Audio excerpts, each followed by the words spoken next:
Bienvenidos a Gerencia para Todos, la primera iniciativa de emprendimiento, economía y liderazgo.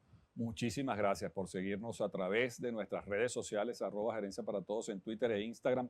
También hay muchas personas que quieren escribirnos, pueden utilizar el siguiente email, gerenciaparatodosya@gmail.com, gerenciaparatodosya@gmail.com, y pueden hacer todo tipo de consultas. En el mundo de los negocios, inevitablemente van a surgir diferencias. Diferencias en cuanto a cómo se realizó una negociación, cuál fue su resultado. Inclusive, en algunos casos no se cumplen los acuerdos y es por ello que existen los tribunales y existe el Poder Judicial, dentro del cual estos tribunales están contenidos. Pero también existen otros medios de resolución de conflictos que funcionan de una manera extraordinaria, y de ello vamos a hablar hoy con la doctora Diana Drullers, que es abogado, experta en estos temas y también ha sido responsable de administrar y liderizar diversas instituciones del arbitraje a nivel mundial. Bienvenida, Diana, a Gerencia para Todos. ¿Cómo estás? Gracias, Rafael, por invitarme a estar con ustedes hoy. Mira, queremos comenzar esta serie de programas informativos porque el tema del conflicto, la negociación y todo lo que tiene que ver con el mundo de los negocios, de alguna manera siempre requiere que se resuelvan las diferencias y los problemas. Por eso queremos hablar en esta oportunidad del tema de arbitraje comercial y quisiera que por favor nos explicaras en qué consiste. Eh, bueno, primero, otra vez gracias por invitarme y por presentarme de tal forma. El arbitraje es una figura que tiene mucho tiempo dando vueltas a nivel de los comerciantes. Es una figura que se creó cuando el derecho romano, los comerciantes resolvían sus conflictos entre sí. Eso obviamente pues se tornó, históricamente siempre fue alrededor de los gremios y posteriormente y hoy en día, desde el año 1958, se, se aprobó una convención internacional llamada la Convención de Nueva York y eso le dio respaldo al arbitraje a través del mundo. ¿En qué consiste exactamente el arbitraje? Consiste en que las personas cuando firman un contrato, siempre al final de los contratos existe una cláusula que se llama la cláusula de jurisdicción.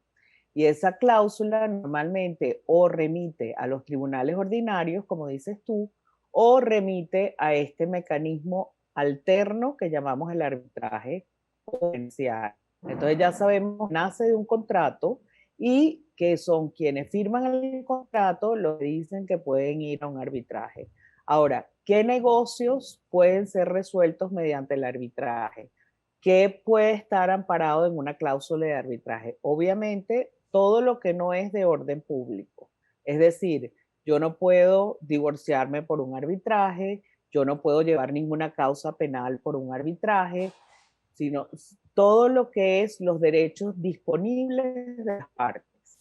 Entonces, se puede utilizar para temas de construcción, se puede utilizar para temas inmobiliarios, se puede utilizar para temas, contratos de cualquier tipo de comercio, comercio internacional, comercio entre mayoristas y detallistas, ámbito de energía, hay todo lo que sean derechos disponibles de las partes puede ir a estar sometido a un arbitraje. Ahora, ¿cómo se realiza este arbitraje? Vamos a colocar un ejemplo. Dos comerciantes realizan un contrato para entregar una mercancía. Hay una diferencia en cuanto al cumplimiento de ese contrato y una de las partes decide exigirle a la otra parte el cumplimiento. ¿Cómo puede hacer esto? A través del arbitraje, utilizando un centro de arbitraje. ¿Y qué se va a conseguir ahí? Y en términos muy generales, ¿cómo es ese proceso? Hay dos tipos de arbitraje que se puede poner en las cláusulas. Uno, lo que se llama el arbitraje ad hoc o arbitraje independiente. Ese arbitraje es un poco más complicado porque no remite a una institución. Cuando tienes lo que se llama un arbitraje institucional, quiere decir que en la cláusula de arbitraje se pone que cualquier problema que surja con respecto a este contrato será resuelto mediante un arbitraje del centro de arbitraje X o la institución arbitraje X. ¿Qué hace eso? Que todas las instituciones de arbitraje tienen unas reglas y en esas reglas se define cómo va a ser el procedimiento arbitral desde el comienzo, es decir, la parte que está insatisfecha, que demanda a la otra en arbitraje, se dirige a ese centro de arbitraje con su comunicación diciendo yo quiero entablar un arbitraje en contra de fulano de tal. Y entonces se pone en movimiento ese mecanismo de arbitraje que difiere un poco de centro en centro porque cada centro tiene sus reglas particulares. Pero si tuviese que hacer una especie de, si tuviese que explicar una especie de procedimiento genérico, Sí. que es más o menos el más parecido, es una parte solicita el arbitraje, la institución de arbitraje revisa la cláusula y ve que en efecto el centro que está capacitado para aceptar admitir ese arbitraje, porque en efecto la cláusula se refiere a esa institución y lo admite, le requiere a la parte que someta una especie de garantía de pago del procedimiento y de pago para los árbitros, solicita, le manda una comunicación al demandado o los demandados y una vez que tiene esas dos comunicaciones allí, entonces empieza, digamos, la parte logística de escoger a los árbitros. Generalmente, las instituciones permiten que las partes escojan un árbitro en conjunto, si es un solo arbitraje, lo que prevé, un solo árbitro, lo que prevé la cláusula, o si son tres árbitros, generalmente se utiliza lo que se llama mal llamado, pienso yo, árbitro nombrado por las partes nombran cada uno su árbitro, no para que los defienda. Sí, Puede porque ser un son ellos contrato quienes de van a decidir, comunicaciones. porque son estos árbitros los que van a Claro, decidir ellos, la cuestión. claro, ellos van a ejercer como si fueran un juez. Entonces, ¿qué es lo interesante? Que si el tema es bancario, uno escoge unos abogados que sean duchos en materia bancaria. Si es un tema de energía, si es un tema de telecomunicaciones, esa es la ventaja que da el No, arbitraje, y que es como también es un muy traje importante, a la medida. sí, también es muy importante lo que mencionaste, Diana, en cuanto a que ambas partes, cuando firmaron el contrato, acordaron ir al centro de arbitraje, pues en este caso que estamos colocando en ejemplo. O sea, ya las dos partes están de acuerdo en cómo resolver cualquier conflicto que pueda surgir en el futuro.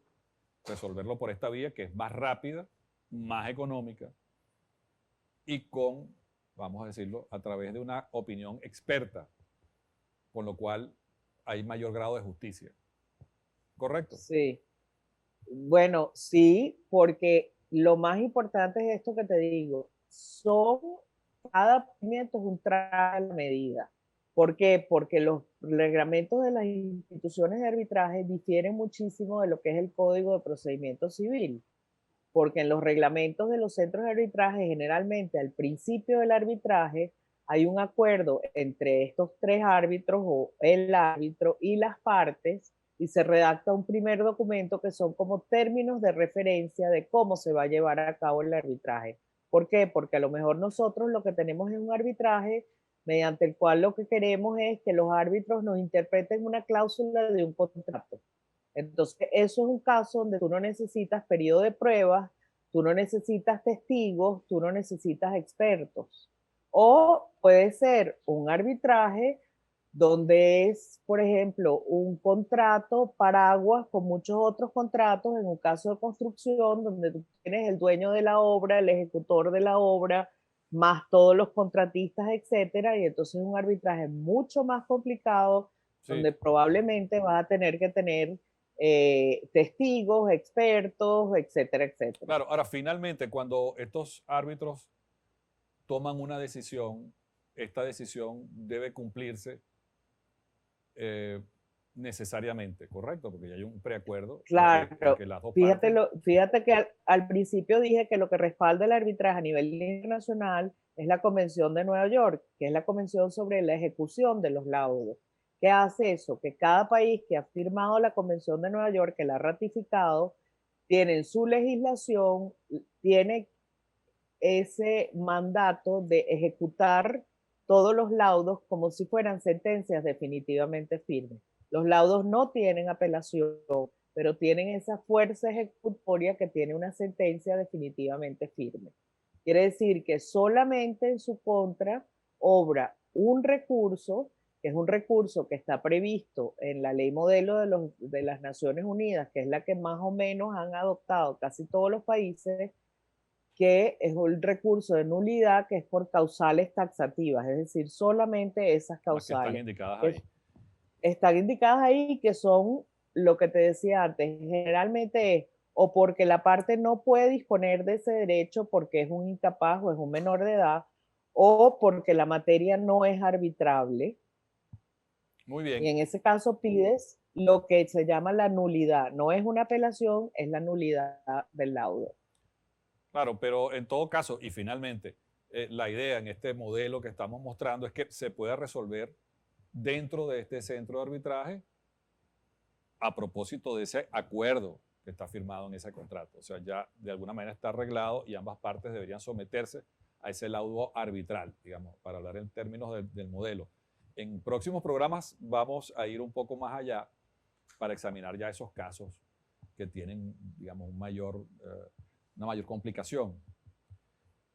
Queremos agradecer, por supuesto, la intervención de la doctora Diana Drullers para explicarnos este interesantísimo procedimiento para que los negocios puedan continuar de una manera efectiva y eficaz. Muchísimas gracias, doctora Drullers, por esto.